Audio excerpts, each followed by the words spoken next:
The Wyoming Territory lay dry and wind-burned under a blazing August sun. Dust blew across the open land like it had nowhere else to go. The town of Bitter Creek sat at the foot of red cliffs, just 23 tired wooden buildings that looked ready to give up. Inside the boarding house, Margaret Callaway stood in the dim parlor, her black morning dress soaking up every bit of light. At 23, she still carried a quiet beauty, but hardship had carved deep lines of worry around her eyes. Her hands were rough now, nothing like the soft hands she once had. 6 months had passed since the mine explosion took her husband, James, and left her with nothing but debts and unwanted pity. Mrs. Holbrook, the sharp-tongued owner of the boarding house, stood in front of her with her arms folded like a judge ready to deliver a sentence. "It's settled," she said. Mr. Thornton agreed to the arrangement. "The ceremony is this Sunday."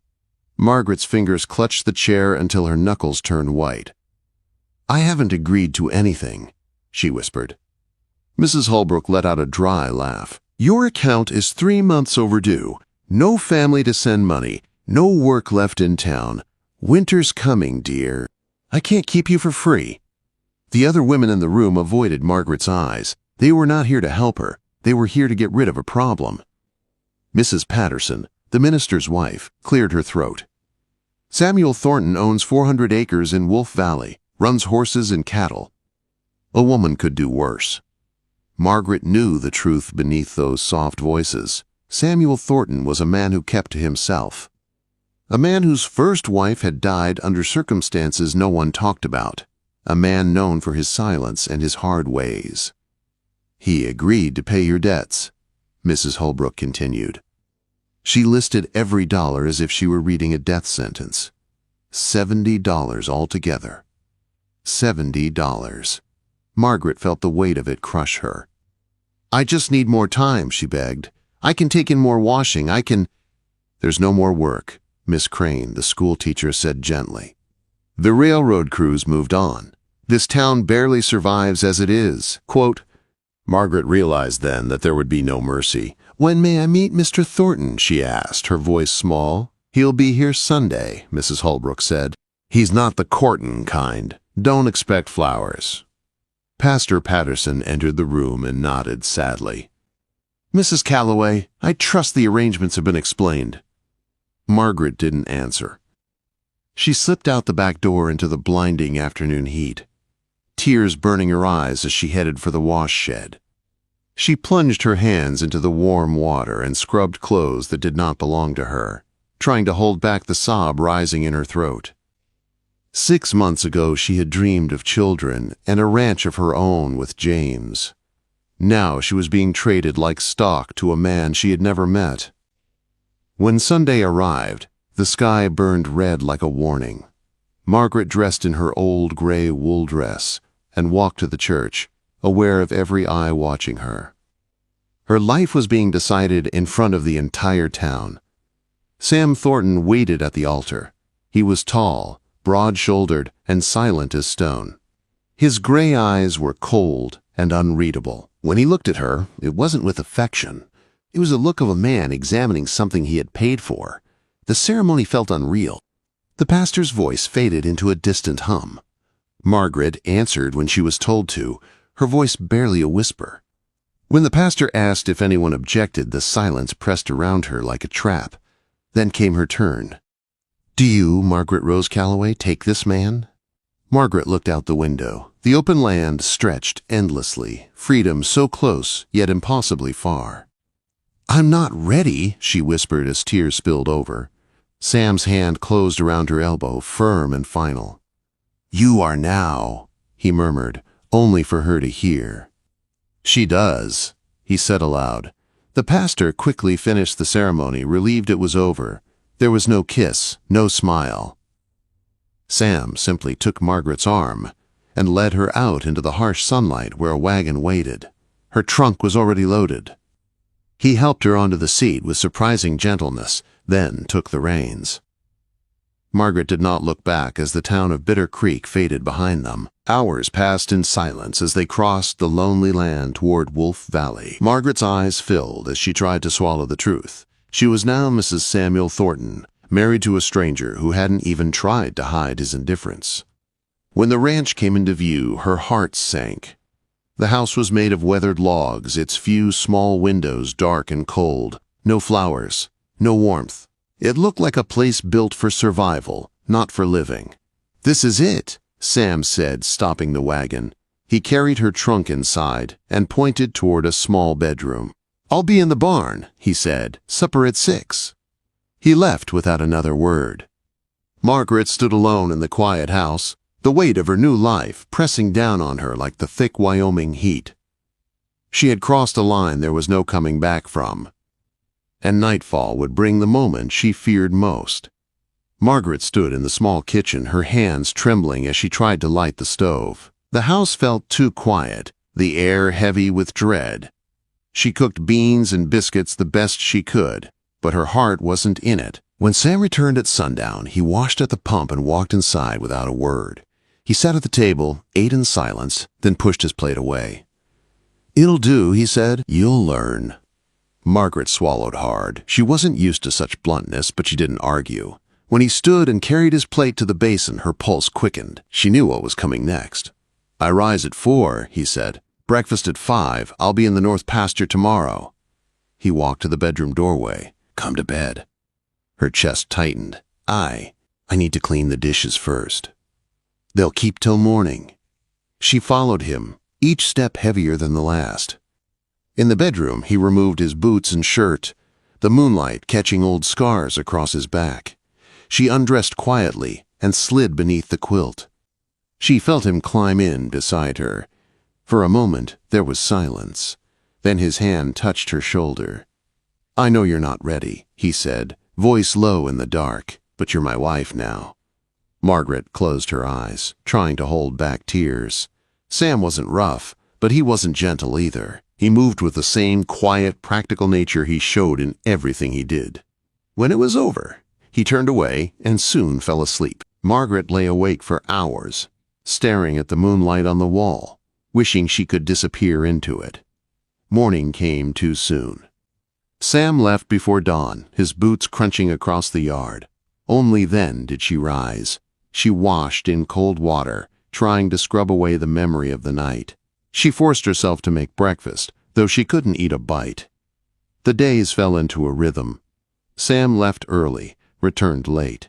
Margaret cleaned, cooked, mended clothes, gathered eggs, learned the stubborn stove, and tried not to cry when the loneliness became too much.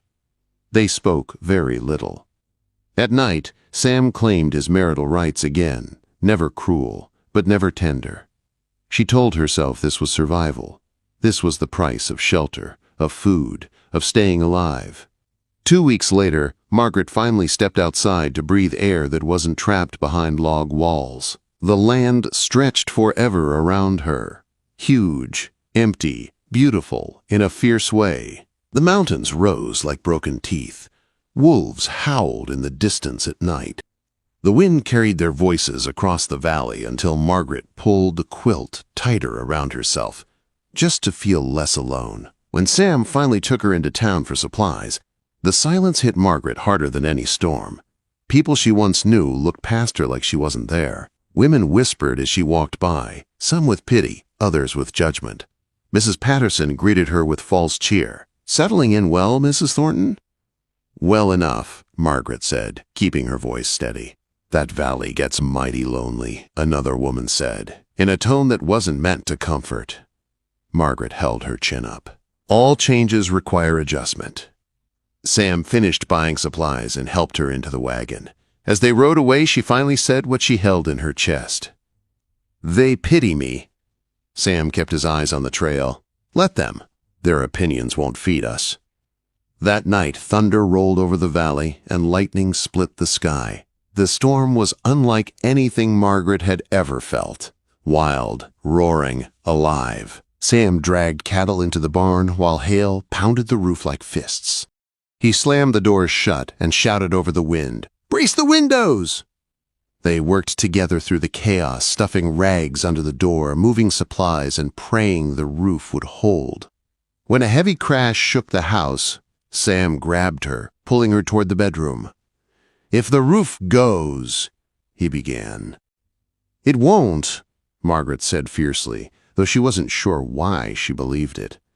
They huddled together in the dark, his arms tight around her.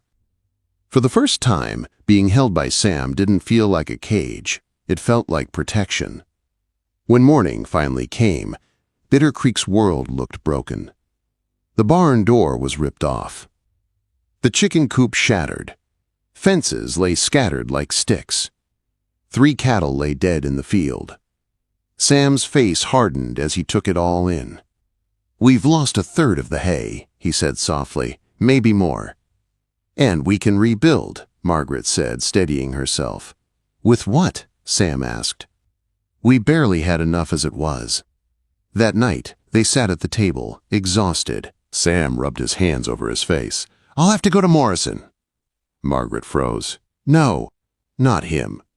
He's the only one who'll extend credit." "He'll own you." Sam let out a bitter laugh. "As opposed to now? When everything's falling apart anyway, quote." Margaret stood and faced him. "There has to be another way." Sam stared at her, something raw in his eyes. "You sound like Mary." Margaret's breath caught. His first wife. She always believed things would work out. "Did they?" Margaret whispered. "She died believing it," he said quietly. Then he touched Margaret's hand, slowly, carefully, almost as if he feared she'd pull away. "You're not Mary." "You don't have to be." Margaret surprised herself by gripping his hand back. "We'll find a way," she said. "Together." Sam looked at her for a long moment, then nodded. Together. That night, in the quiet of the bedroom, his touch was gentler. Not a demand, not a duty, something different. And when wolves howled in the mountains, the sound no longer felt like danger. It felt like the beginning of something neither of them had words for. The trouble began quietly, almost too quietly to notice at first. 5 cattle disappeared from the north pasture. Then 3 more vanished near the creek. Tracks led toward Morrison's land before fading into hard ground. Sam's jaw tightened each time he rode back with one less animal. "They're testing us," he said one night, checking his rifle for the 10th time, "seeing how much they can take before we break." Margaret watched him pace the kitchen, worry settling deep in her bones. They had fought storms and loneliness. Now this. "What about the sheriff?" she asked. Sam let out a short, harsh laugh. "Sheriff Dalton? Morrison owns him. He won't lift a finger." Word spread fast. At the store, people whispered as Margaret passed. She brought trouble to the valley. "Thornton's losing everything. Should have stayed widowed." She kept her chin high, but inside her heart cracked. That night, after a long silence, Sam spoke. "I'm riding to the North Valley at dawn. That's where they'll hit next." Quote, "You can't go alone," Margaret said. "That's what they want." Sam hesitated, then shook his head. "I won't put you in danger." "You taught me to shoot," she said. "Let me stand with you." They argued until the stars faded, but Margaret didn't bend. At last, Sam sighed. "Stay hidden unless things go bad," he said. "Promise me." "I promise to do what needs to be done," she replied, which was not a promise at all. Before sunrise, they rode out together. They hid in a rocky bluff overlooking the small herd Sam had set as bait. Hours crawled by. The sun rose high, turning the valley into a shimmering, breathless furnace. Then dust appeared on the horizon. 4 riders thundered toward the cattle. Margaret recognized 2, Daniels and Polk, the same men who had mocked her at the ranch. Sam stood, rifle steady. "That's far enough." The men circled, their grins sharp and mean. "Well, look here," Daniels called. "Thornton thinks he can stop us alone." "Who says I'm alone?" Sam replied. Margaret rose beside him, rifle aimed. Her hands trembled, but her grip was strong. Daniels laughed. "He brought his wife. Isn't that sweet?" The fight exploded like a spark in dry grass. Daniels fired first. The bullet struck stone inches from Sam's head. Sam returned fire, hitting Daniels in the shoulder. Horses reared. Men shouted. The valley shook with gunfire. Margaret aimed at Polk as he lifted his pistol. Her shot went wide, but it made him duck. The other men fired at Sam, bullets sparking off rock. One rider tried to slip around the side. "Sam! Left!" Margaret shouted. Sam turned and shot in one smooth motion. The man tumbled from his horse with a cry. Polk charged her. Margaret rose, steadied her breath, and pulled the trigger. This time, she didn't miss. Polk toppled from his saddle, hitting the dirt hard. The last man dropped his gun and raised his hands. I'm done, quote. Get Daniels and go, Sam said. Tell Morrison this is finished. The man hauled Daniels onto a horse. Before he left, Daniels glared back, pain twisting his face. This ain't over, he hissed. Sam didn't blink. Then come back and see how it ends, quote. When the riders disappeared, Sam turned to Margaret. You all right? He asked. She nodded, lowering her rifle, though her hands shook. I think I killed Polk. You did what you had to, Sam said, pulling her into his arms. She felt him tremble, too. You saved my life today. They held each other in the hot, silent valley, no longer strangers, no longer bound by necessity, but connected in a way neither had expected. The next morning, riders approached the ranch, not Morrison's men, but neighbors. Tom Brennan, Pete Carson, and others Sam had barely spoken to in years. Heard what you did, Brennan said, taking off his hat. 4 against 2, and you ran 'em off. Margaret did her share, Sam replied proudly, surprising her. The ranchers exchanged looks. Thornton, Brennan said, we've all had trouble with Morrison. We've been scared to stand together. But you two showed us it's time. What are you saying? Sam asked. We're forming an alliance, Pete Carson said. We watch each other's herds, guard each other's land. Morrison can't break us if we stand as one, quote. Sam looked at Margaret. She nodded.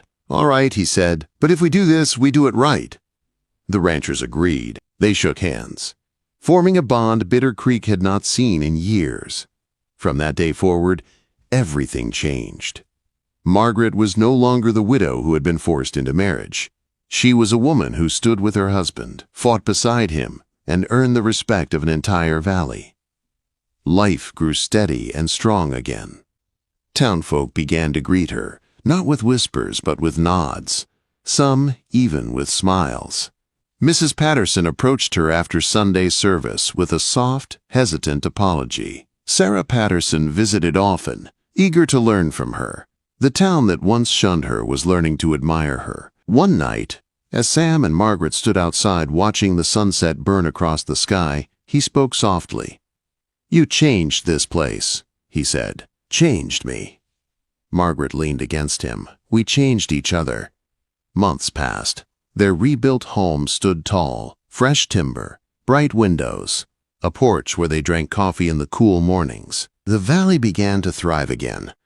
Cattle fattened on new grass, neighbors helped one another, and danger faded like a bad dream. But the biggest change of all happened on a quiet evening, while the air smelled of pine and the sky glowed pink. Sam took her hands. You married me because you had to, he said, but now I want to ask proper. He knelt, surprising her so deeply she stopped breathing. Margaret Callaway Thornton, will you choose me now? Not out of fear, not out of need, but out of love.